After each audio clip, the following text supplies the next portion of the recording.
In November 2019, there was a brutal rape and murder of a young veterinary doctor on the outskirts of Hyderabad, post which the four accused have been shot dead. The allegation is that the police encountered them deliberately. For hypothetical purposes, let's assume, although the investigation is still on, we don't know, but let us assume that the police did kill them. Do you justify the killing? Do you find the killing justified? Do you feel that killing the four people, they deserved it, they deserve to be shot on the road and killed? Don't try to filter, just give the answer as you feel. You may support it, you may oppose it, we will see that later, but what did you feel when you read it? Do you stand by the police officers or police officers actions, or do you find anything problematic with it? Yeah. Any of you could unmute yourself and give me the answer. Or even if you're more comfortable typing and you're not comfortable with your audio, I'm okay with that. But it might take longer for a discussion like that. So up to you.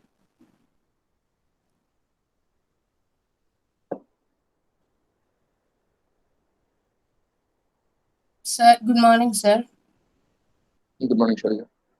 Sir, my thought of view is that killing is not a it is not necessary to encounter them on road or anything else, because without any they haven't did any interrogation yet.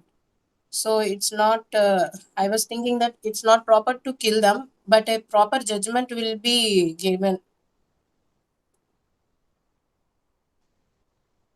Okay. As even though the incident did, but later on the people are like those who want to do that such things are not afraid. Like they do want to do that thing, even though they saw that police are encountering them, or they are going to life death prison or something else, but the people of the minds are not changing at all. So killing is not a. That's what I was thinking. So killing is not a thing that we can avoid this problem, but with a proper investigation and with proper judgment, uh, they can be punishable, sir. You said even after killing, rapes continue to occur. I am saying, say there is a slight decline in the number of rapes that occurred because the four people were encountered. Would that then justify the encounter? Sir, actually, the media is not covering everywhere, sir. Like we only know that if the situation is measured, but some most of the reasons, most in some most of in some states, it was still continuing, sir. It was not Yes. coming to the media, so we don't know like per day how many girls, a child, a Suffer immature abuse. girl are suffering. So I was thinking that even though this type of killing is also not helping. Okay. No, no, you're right. You're actually right. Uh, there is there is no evidence to suggest that it reduced. But I am saying hypothetically, let's assume it reduced. Oh, oh, Okay, let's assume that it reduced. Then would you be okay with the killing?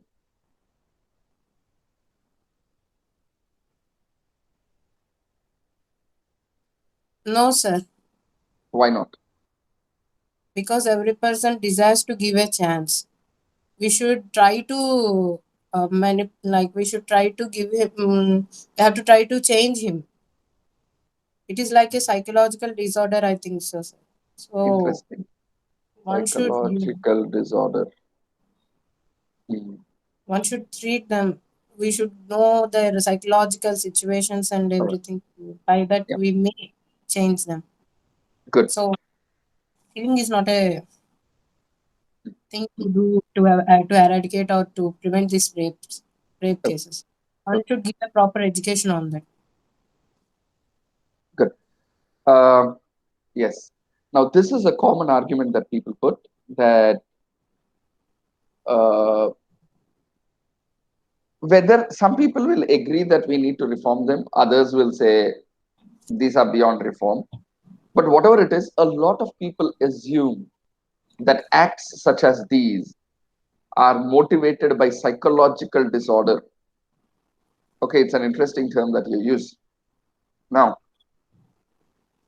I would argue, not just in this class, but over the next set of classes, that we think that individual actions happen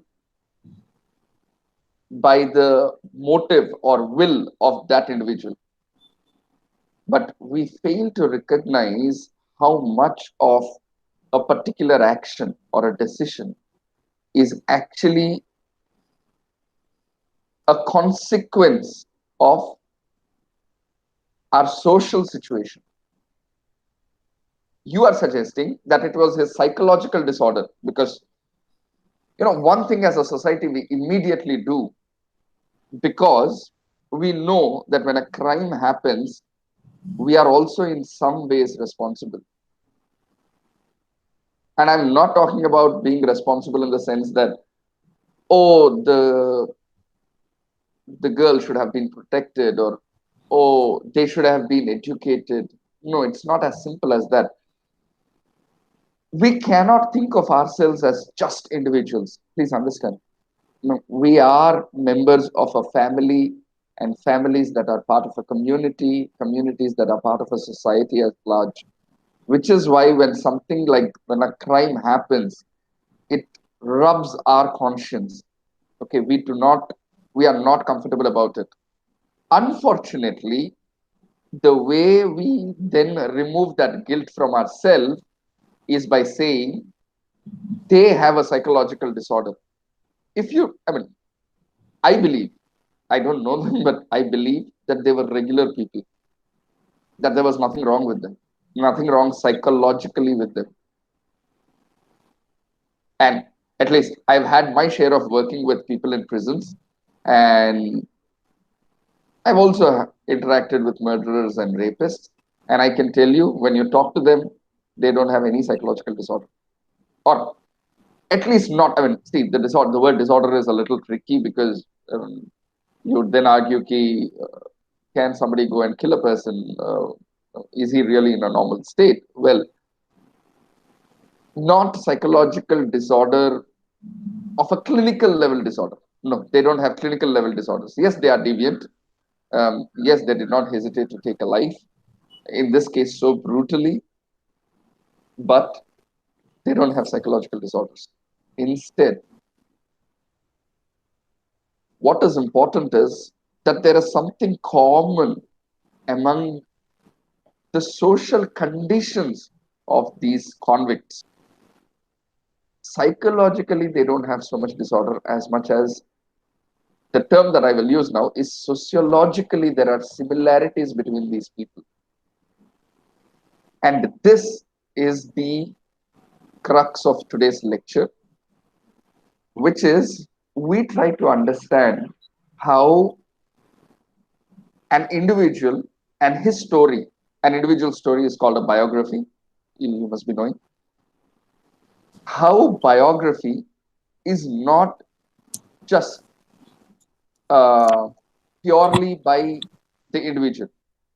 Biographies happen within larger trajectories of history. Individual stories occur within larger trajectories or larger um, series of history, and the connection between the two is what sociology attempts to study, and that connection is what is called sociological imagination. Okay, like I said, in today's lecture and in the few lectures that go on, I intend to, believing that most of you would actually support the encounter. For those of you who recently joined, we are discussing about the encounter of the four young people the police encounter of the four young people who were accused of rape and murder of a veterinary doctor last November. We are discussing whether the encounter is justified or isn't. And I would like to argue that we will discuss several issues. Keep your mind open, and we will discuss several issues, and we will probably concur with philosophers, jurists, judges, thinkers, and people who have done extensive research on these matters. They all conclude that killing the convicts, killing the accused is not a solution. If anything, it is counterproductive. It actually makes the incidence of rape and murder higher, but not lower. Okay. At the outset, it might seem very jarring to you. It's like, no, no, no, but there has to be justice and we need to kill them and all of that. That is what you may feel. I understand the emotion. I felt the same. Okay. If I was in her father's place, probably um, I wouldn't have hesitated to take their life too. Definitely. I agree. But will that serve the purpose? That's the question. I mean, is that the way forward? What will happen if we do that? And we will use sociology to understand several arguments that come out, and we will probably reach the same place which a lot of experts and thinkers and philosophers come. That is, and a lot of research has been done to indicate that actually, if you do that, it is counterproductive. It doesn't solve the purpose. In fact, it makes it worse. And that thinking that we will go through to arrive at that position in the next few lectures is what sociological imagination is. To understand that individual action and behavior is not just that individuals, but it is a consequence. It is partly a consequence. I mean, I'm not abdicating the individual of all responsibility. I am not saying the individual is not responsible at all, but I'm saying actions and decisions and behavior of individuals are also to a great extent a consequence of their social position. And it is this consequence of their social position leading to individual action and decision and behavior which we will investigate. And that is, I'm using that as a tool to introduce you to sociological thinking. That is the way a sociologist, or that is the sociological thinking which I need you to capture. I can give you a lot of content. Okay, I can tell you this, that, I can go through the syllabus, which we will. But every question in UPSC is unique. And to be able to, at the only for optional, this is not true for GS, only for optional, some questions will be slightly twisted from the syllabus. And for you to be able to answer them, you need to think sociologically. Okay. And that is not going to come because you are able to remember all the concepts and all the thinkers. No, that is not how you will be able to think sociologically. When a situation is presented to you, when a case study is presented to you, to be able to think sociologically, you need to be trained. And in the discussions that we are going to have in the series of lectures, the idea is to inculcate in you that capacity to think sociologically, so that when a question is given to you, whether in paper 1 or in paper 2 of sociology optional, you should be in a position to think sociologically and provide the answer. Okay, definitely concepts and theories are going to build, because each concept, each theory was given by a thinker in response to a problem that he saw. Okay, he witnessed a problem, he or she witnessed a problem, and they responded to it by developing a theory. This is why probably this is happening. And that theory then becomes part of our syllabus and our text. He was able to do that because he thought sociologically. Okay, this is not philosophical, this is not religious. So say the discussion that we just had about the encounter of those four people. If you went and spoke to a religious person, he will have a very different say. Some religions will say, oh, you should forgive them. Some religions will say, oh, this is dharma, you should kill them. Some religion will say, oh, according to our religious law, you should castrate them or you should hang them in public. Now, religions will give different explanations to that issue, but we are not doing a religious explanation of the encounter. What we want, what I intend to inculcate into you over the next series is to discuss and explain this kind of a situation sociologically. And we will, as we go by, we will take several case studies like this so that you are able to develop a sociological imagination. You can note this down. Sociological imagination is a term used by a very noted sociologist called C.W. Mills. C. Wright, Wright Mills. He uses the term, and that is important as a as a student of UPSC sociology optional for you to develop that sociological thinking, and that is why this discussion will continue.